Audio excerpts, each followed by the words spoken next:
Olá, queridos, graça e paz. Vamos para mais uma videoaula e hoje vamos falar a respeito dos princípios de interpretação da Bíblia. Essa é uma pergunta que tem sido muito feita nos últimos dias. Como interpretar a Bíblia?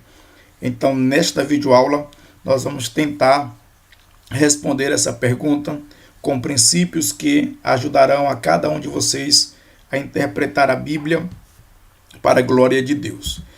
Vamos a uma breve introdução, querendo deixar claro que nós não estaremos estudando aqui a hermenêutica em todos os seus aspectos. Nesta aula, o nosso propósito é apresentar alguns princípios de interpretação que podem auxiliar a cada um dos nossos ouvintes. Uma coisa também que queremos deixar claro é que a Bíblia nos faz entender que há pontos difíceis de se entender. Interpretar a Bíblia não é uma tarefa fácil, porém, existem vários princípios de interpretação que podem nos auxiliar. E nesta videoaula, nós temos a proposta de destacar 4 princípios básicos que podem contribuir muito para os leitores da Palavra de Deus. Vamos ao primeiro princípio. A Bíblia interpreta a própria Bíblia. Quando eu afirmo que a Bíblia interpreta a própria Bíblia, isso vai exigir do estudante da palavra pelo menos 2 coisas. Vejamos, primeiro, leitura e segundo, estudo. Para que eu possa desenvolver melhor este princípio, a Bíblia interpreta a própria Bíblia, eu preciso ser um leitor e também um estudante constante da palavra de Deus. Vejamos alguns exemplos aplicados a este princípio. Vamos para Provérbios 8 e 17. Eu amo os que me amam, e os que de madrugada me buscam me acharão. Vejamos só, a interpretação popular é exatamente esta: os que oram de madrugada acharão a Deus. Vamos ao princípio, a Bíblia interpreta a própria Bíblia. Vejamos o contexto. O capítulo 8 de Provérbios fala da sabedoria e não da oração. Logo, a interpretação correta será esta: os que buscam a sabedoria de madrugada, isto é, os que estudam até tarde ou acordam cedo para estudar, a acharão. Esta é a interpretação. Eu sei que muitos dos nossos ouvintes farão esta cara de susto. Exatamente isso. O texto não trata da oração, mas da busca pela sabedoria. Vamos continuar. Outro exemplo, Mateus, capítulo 18, verso de número 20. Pois onde se acham 2 ou 3 reunidos em meu nome, aí estou no meio deles. Vejamos a interpretação popular. Onde estiverem 2 ou 3 reunidos em nome de Jesus, ele promete estar presente. Vamos ao princípio. A Bíblia interpreta a própria Bíblia, analisando o contexto. O contexto vai tratar de disciplina e perdão. Confira os versos 15 a 20. Observe que Jesus se faz presente em qualquer número de pessoas, até mesmo que seja apenas uma. Confira Mateus capítulo 6, verso de número 6. A interpretação correta do texto em apreço é exatamente esta. Em Mateus 18, 15 a 20, Jesus tão somente está nos ensinando como devemos executar a disciplina eclesiástica. As 2 ou 3 pessoas de que fala o texto são as testemunhas que ele exige para a validação de um caso disciplinar, que está citada exatamente no verso de número 16. O que Jesus está dizendo é mais ou menos o seguinte: se vocês praticarem a disciplina eclesiástica do jeito que eu estou ensinando, com 2 ou 3 testemunhas verdadeiras, eu estarei aprovando o processo disciplinar de vocês. E tudo quanto vocês ligarem na terra será ligado no céu. e tudo quanto vocês desligarem na terra será desligado no céu. Essa é a interpretação do texto em apreço. Dando continuidade, vamos analisar a segunda carta de Paulo aos Coríntios, capítulo 3, verso 6. Porque a letra mata e o espírito vivifica. Vamos à interpretação popular. Esta passagem ela é usada para criticar o estudo teológico ou o estudo secular. Vamos ao princípio. A Bíblia interpreta a própria Bíblia e no contexto vamos perceber que o texto trata da nova aliança. Confira aí o capítulo 3, do verso 1 ao verso de número 6. Logo, a interpretação correta é esta. A letra aqui não trata-se de um conhecimento que pode matar a espiritualidade de uma pessoa, e sim da lei. A palavra letra aqui é uma referência à lei de Moisés. Faça a leitura da passagem e você terá esta compreensão.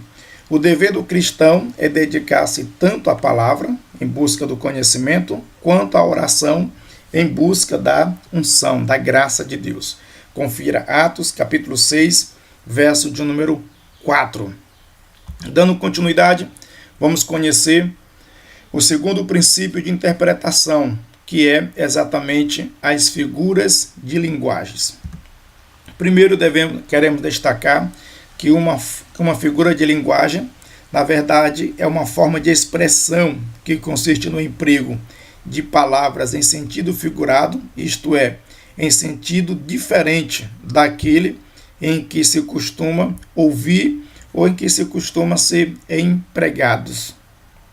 Vejamos exemplos. Salmos 6 e 6. Eu estou cansado de tanto gemer. Todas as noites faço nadar o meu leito, de minhas lágrimas o alago. Aqui nós temos uma figura de linguagem, que é exatamente a hipérbole. Essa figura de linguagem, ela traz o sentido de exagero. Na verdade, o salmista quer nos transmitir o sofrimento em que ele está vivendo naquele momento. Não é que eu devo tomar a passagem no sentido literal, onde ele chora tanto que alaga o quarto aonde ele dorme. Na verdade, é uma figura de linguagem. Vamos a outro exemplo, João 8:12, onde o Senhor declara: eu sou a luz do mundo. Aqui nós temos uma figura de linguagem chamada metáfora. Uma metáfora é exatamente uma comparação implícita, onde o sujeito e a coisa com a qual ele é comparado estão entrelaçados, ou seja, é uma mudança do sentido próprio para o figurado. Quando Jesus diz, eu sou a luz do mundo, ele não está tratando-se de uma luz literal, mas de uma referência. Jesus é a referência para aqueles que desejam viver de acordo com a palavra de Deus. Outro exemplo, Mateus 3:5. Então saiu a ter com ele Jerusalém, toda a Judeia e toda a circunvizinhança do Jordão. Aqui nós temos uma figura de linguagem que, se não conhecermos esta figura, podemos cair no engano de dizer que todos os moradores de Jerusalém, da Judeia e também da região vizinha do Jordão iam ter com Jesus. Na verdade, é uma figura de linguagem onde a mesma ela toma uma parte pelo todo ou vice-versa. Eu posso dar um exemplo. É como se eu falasse os crentes do Maranhão foram ao Rio de Janeiro, quando na verdade alguns irmãos, alguns cristãos foram ao Rio de Janeiro. E se eu usar a expressão os crentes do Maranhão, na verdade eu estou usando uma figura de linguagem onde uma parte é representada pelo todo. Além disso, existem outras figuras de linguagem que podem auxiliar o leitor na interpretação da Bíblia. Nós temos a prosopopeia e também o antropomorfismo, que são figuras de linguagens e precisam ser conhecidas pelos leitores da palavra de Deus. Além dessas, nós temos o antropopatismo e também a metonímia, que são figuras fundamentais para o conhecimento daqueles que estão estudando a palavra de Deus. Além dessas, ainda tem a símile, que é exatamente a comparação entre coisas semelhantes. Além dessas figuras de linguagens aqui apresentadas, também existem outras que são importantes para os leitores da palavra de Deus. Dando continuidade, vamos ao terceiro princípio de interpretação, que é exatamente o conhecimento do histórico cultural.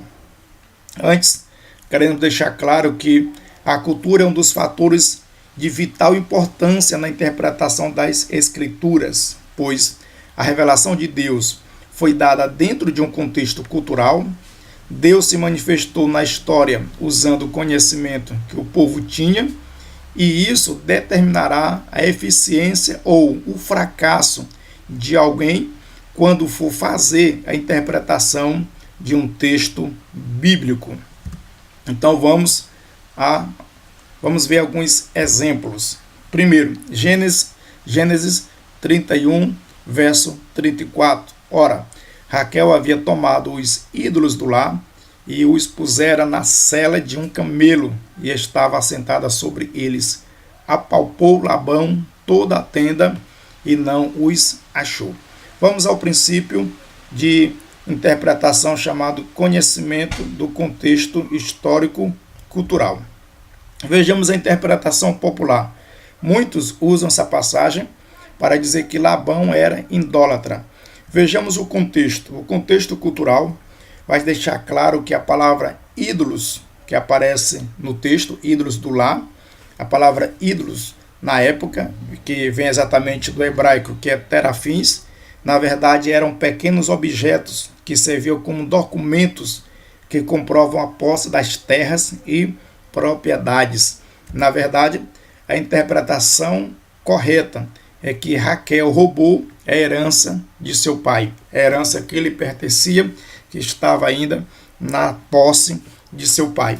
Então, se eu não tiver um conhecimento do histórico cultural, eu vou cair no engano de afirmar que Labão era idólatra, exatamente por causa da expressão ídolos do lar, e hoje nós temos outra definição para a palavra ídolos. Dando continuidade, olha só a reação de muitas pessoas ao virem este comentário. Então vamos lá para o segundo princípio, para o segundo exemplo do terceiro princípio, que é exatamente a primeira carta de Paulo aos Coríntios, capítulo 12, verso de número 3, parte B. E ninguém pode dizer que Jesus é o Senhor, senão pelo Espírito Santo. Interpretação popular. Qualquer pessoa só pode dizer que Jesus Cristo é o Senhor se for através do Espírito Santo. Vejamos o contexto cultural. Os irmãos da igreja em Corinto, eles haviam vindo do politeísmo pagão, onde o povo ficava endemoniado e falava em estado de êxtase. Isso estava acontecendo na igreja em Corinto e Paulo escreve para corrigir aos irmãos. Então a interpretação correta é exatamente essa: uma pessoa possessa não pode declarar que Jesus Cristo é o Senhor. Se nós não tivermos o conhecimento do contexto cultural, também podemos cair no engano de dizer que uma pessoa ou qualquer pessoa só pode dizer que Jesus Cristo é o Senhor se tiver o Espírito Santo. E na verdade nós sabemos que hoje muitas pessoas, por exemplo, que mexem com bruxaria, se não tiverem possesso, elas podem declarar que Jesus Cristo é o Senhor. Dando continuidade, vamos ao quarto e último princípio, que é exatamente o conhecimento gramatical. Esse também é muito importante e fundamental na interpretação da Bíblia Sagrada. O conhecimento da língua portuguesa é uma ferramenta fundamental na interpretação dos textos sagrados. Vejamos alguns exemplos.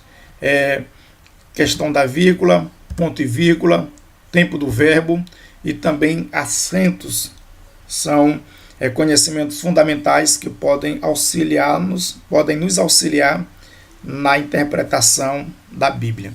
Vamos a alguns exemplos. Primeiro, Atos 16 e 31. Responderam-lhe: crê no Senhor Jesus e será salvo, tu e a tua casa. Observe que aqui nós temos uma vírgula. Na verdade, todos sabem que a vírgula é uma pausa, e se este detalhe não for observado, podemos fazer uma leitura equivocada e, com isso, uma interpretação equivocada. Se nós fizermos a leitura sem respeitar a pausa, vamos concluir que o texto está tratando-se de uma promessa para os cristãos, que é o que nós ouvimos diariamente. Geralmente as pessoas citam a passagem assim: crê no Senhor Jesus e será salvo tu e a tua casa. Mas observe que há uma vírgula: crê no Senhor Jesus e serás salvo. Pausa, tu e a tua casa. Então, observe só, a interpretação popular diz que esse texto ele é uma promessa para os que creem em Jesus. Esse texto é interpretado como uma promessa aos que crerem em Jesus. Tu e a tua casa serão salvos. Mas observe o conhecimento gramatical. Há uma vírgula antes de tu e a tua casa. Na verdade, a interpretação correta é esta: o texto não se trata de uma promessa, mas sim de uma orientação. Se você e os seus familiares crerem em Jesus, serão salvos. Voltando aqui para você entender, observe que o texto é claro. Responderam-lhe: crê no Senhor Jesus e serás salvo, vírgula, tu e a tua casa. Se você fizer uma leitura mais ampla da passagem, você vai ver que tem um paralelo sempre ele e a família dele. Uma pessoa que se converte, ela não tem a promessa de que toda a sua casa também vai se converter. Amém?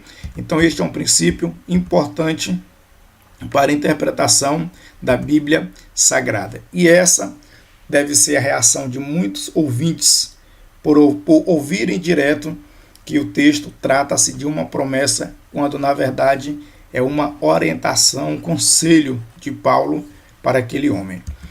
Dando continuidade, vamos a outro exemplo, Mateus 8:3. Observe, Jesus estende a mão para um leproso e diz: quero.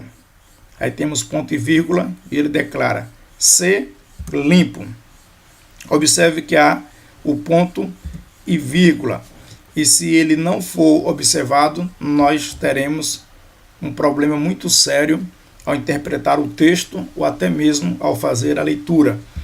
Vejamos, que é exatamente assim. O homem leproso, ele declara que se Jesus quiser, poderia muito bem lhe tornar puro. E Jesus declara: eu quero. E ele dá uma ordem: ser limpo. Se o leitor da Bíblia Sagrada ler sem respeitar o ponto e vírgula, ele vai chamar Jesus de leproso, porque ele vai ler exatamente assim: Jesus estende a mão para um leproso e diz: quero ser limpo. Quando na verdade Jesus está dizendo que quer limpar o leproso e dá uma palavra de ordem: ser limpo, fica curado. Amém?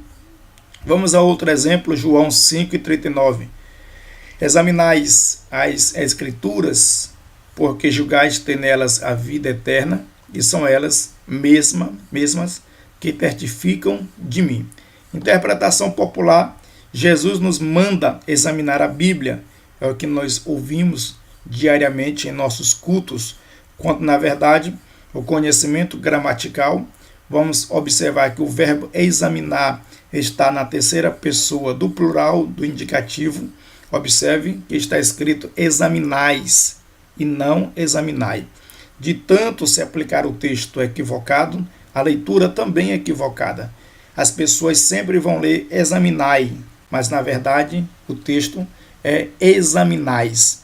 Se a palavra fosse examinai, aí eu estaria correto dizendo que Jesus havia mandado examinar a Bíblia, mas a palavra está examinais. O verbo está na terceira pessoa do indicativo.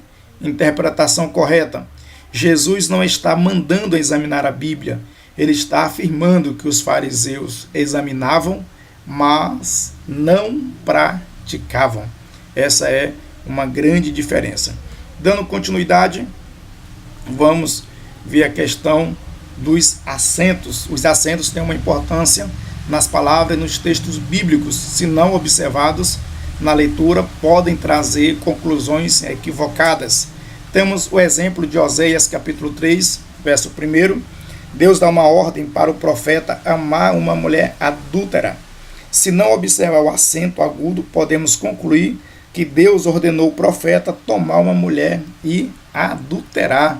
Já viu aí a grande complicação que teríamos? Então, aqui nós temos alguns princípios bíblicos que podem nos auxiliar na interpretação da Bíblia Sagrada. Que Deus em Cristo nos abençoe. Assista o vídeo, curta, compartilhe e que seja uma bênção na tua vida, em nome de Jesus.